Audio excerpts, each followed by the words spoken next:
ಮಾನ್ಯ ಸಭಾಧ್ಯಕ್ಷರು, ಅಧ್ಯಕ್ಷರೇ, ಅದಕ್ಕಿಂತ ಮೊದಲು ನಾವು ಒಂದು ಉತ್ತರ ಹೇಳಿದ್ವಿ ವಿರೋಧ ಪಕ್ಷದ ನಾಯಕರಿಗೆ. ಮಾನ್ಯ ರಾಜಣ್ಣವರ ಈ ನಮ್ಮ ಸಚಿವ ಸಂಪುಟದಿಂದ ನಿರ್ಗಮನದ ನಂತರ ಅದೇನು ನೋಟಿಫಿಕೇಶನ್ ಏನಿದೆ ಸರ್, ಸಿಎಂ ಅವರು ರಿಪ್ಲೈ ಕೊಡಲಿಲ್ಲ. ಸೆಕೆಂಡ್ ಕೇಳ್ರಿ. ನಿಮ್ಗೆ ಯಾರು ಕೊಟ್ರೆ ಏನು ಮಾರ? ನಿಮ್ಗೆ ಯಾರು ದೋಸೆ ಮಾಡ್ರಿ? ದೋಸೆ ತಿಂದ್ರಾಯ್ತಲ್ಲ, ಇವನೇ ಮಾಡ್ಬೇಕು ಅವನೇ ಮಾಡ್ಬೇಕಂತ ಹೇಳಿದ್ರು.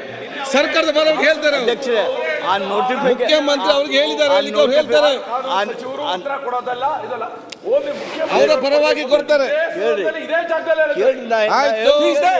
ನಾ ಹೇಳೋದು ಕೇಳ್ರಿ. ನೋಟಿಫಿಕೇಶನ್ ಏನಿತ್ತು ಅದನ್ನು ನಾನು ಈ ಮೂಲಕ ಸಲ್ಲಿಸಿದ್ದೇನೆ.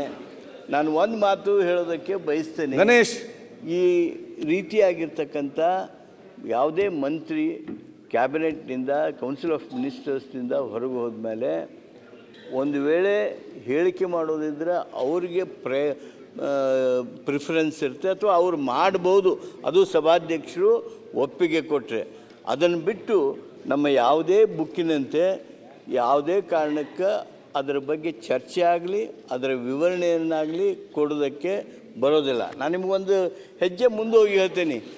ಯಾವ ಸಂದರ್ಭದೊಳಗೆ ನಾವು ನೀವು ರಗಡ್ ನೋಡಿದೇವಲ್ಲ, ಅತ್ತಾಗೂ ಒಂದು 10-20 ಮಂದಿ ರಾಜೀನಾಮೆ ಕೊಟ್ಟಾರ, ಒಂದಿಷ್ಟು ಮಂದಿ ತೆಗೆದು ಹಾಕ್ಯಾರ, ಒಂದಿಷ್ಟು ಮಂದಿ ತೆಗಿಸ್ಕೊಂಡಾರ, ಅವೆಲ್ಲ ಆಗಿರ್ಬೋದು. ಆದರೆ ಯಾವುದರ ಸಂದರ್ಭದೊಳಗೆ ನಾವು ಚರ್ಚೆ ಮಾಡಿದ್ವ? ಈಗ ವೈಸ್ ಪ್ರೆಸಿಡೆಂಟ್ ಧನ್ಕರ್ ಅವರ ರಾಜೀನಾಮೆ ಕೊಟ್ಟರು, ಅದ್ರ ಬಗ್ಗೆ ರಾಜೀನಾಮೆ ಬೇರೆ ವಜಾ ಬೇರೆ ಅಲ್ಲ ಸರ್. ಎಕ್ಸ್ಪ್ಲೇನ್ ಮಾಡಿರಿ. ಅದು ಅವ್ರಿಗೆ ಆಗಿ ಕೇಳಿಗೆ ಬೆಲ್ಲ ಮಾತಾಡಿ ಕೇಳಿ. ಓಕೆ, ಚುನಾವಣಾ ಪ್ರಸ್ತಾವ 2026ನೇ ಸಾಲಿನ ವಿಧಾನಮಂಡಲದ ವಿಧಾನಸಭೆಯ ವಿವಿಧ ಸ್ಥಾಯಿ ಸಮಿತಿಗಳಿಗೆ ಮಾನ್ಯ ಸದಸ್ಯರುಗಳನ್ನು ಚುನಾಯಿಸಲು ಚುನಾವಣಾ ಪ್ರಸ್ತಾವವನ್ನು ಮಾನ್ಯ ಕಾನೂನು, ಸಂಸದೀಯ ವ್ಯವಹಾರಗಳು ಮತ್ತು ಶಾಸನ ರಚನೆ ಹಾಗೂ ಪ್ರವಾಸೋದ್ಯಮ ಸಚಿವರು ಮಂಡಿಸುವುದು.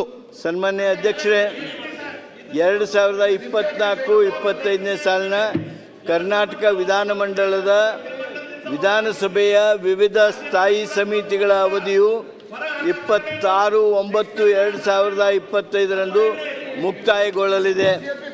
ಆದುದರಿಂದ 2025-26ನೇ ಸಾಲಿಗೆ ಸಾರ್ವಜನಿಕ ಲೆಕ್ಕಪತ್ರಗಳ ಸಮಿತಿಗೆ ಮಾನ್ಯ ದಿನೇಶ್ ಅವರೇ, ಅವರು ಕಾನೂನು ಮಂತ್ರಿ ಮಾತಾಡ್ತಾರೆ ಅಲ್ಲಿ, ಉಪ ಮಿನಿಸ್ಟರ್ ಅಂದ್ರೆ ಯತ್ನಾಳ್ ಅವ್ರಿಗೆ ಯಾಕೆ ಹಾಕಿದ್ರಿ ಅಲ್ಲಿ? ಅವ್ರು ಮಾತಾಡಿ, ನೀವೇ ಯತ್ನಾಳ್ ಅವ್ರಿಗೆ ಸತ್ಯ ಹೇಳಿದ್ಕ ಅಲ್ಲ, ಇಲ್ಲ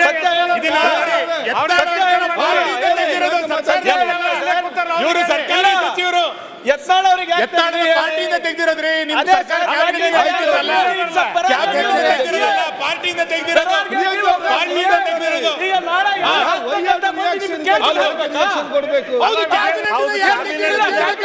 ಇರೋದು ಬಿಡೋದು ಬಿಟ್ಟಿರೋಂತ ವಿಷಯ. ಅದ್ಯಾಕೆ ನಿಮಗೆ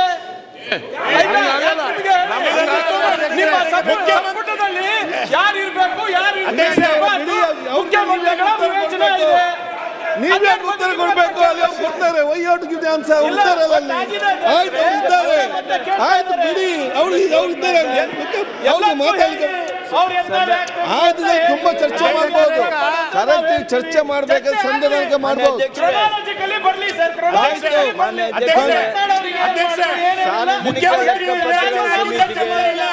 ಇದು ಹೈಕಮಾಂಡ್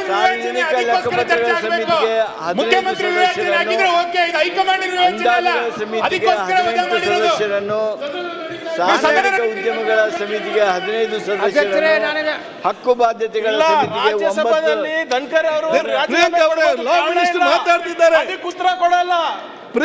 ಅವ್ರು ಏನ್ ಬೇಕಾದ್ರೂ ಮಾಡ್ಬೋದು. ಪ್ರಿಯಾಂಕಾ ಲಾ ಮಿನಿಸ್ಟರ್ ಮಾತಾಡ್ತಾರೆ. ಈಗ ಅವ್ರಿಗೆ ಮತ್ತೆ ನಿಮ್ಗೆ ಏನು ವ್ಯತ್ಯಾಸ?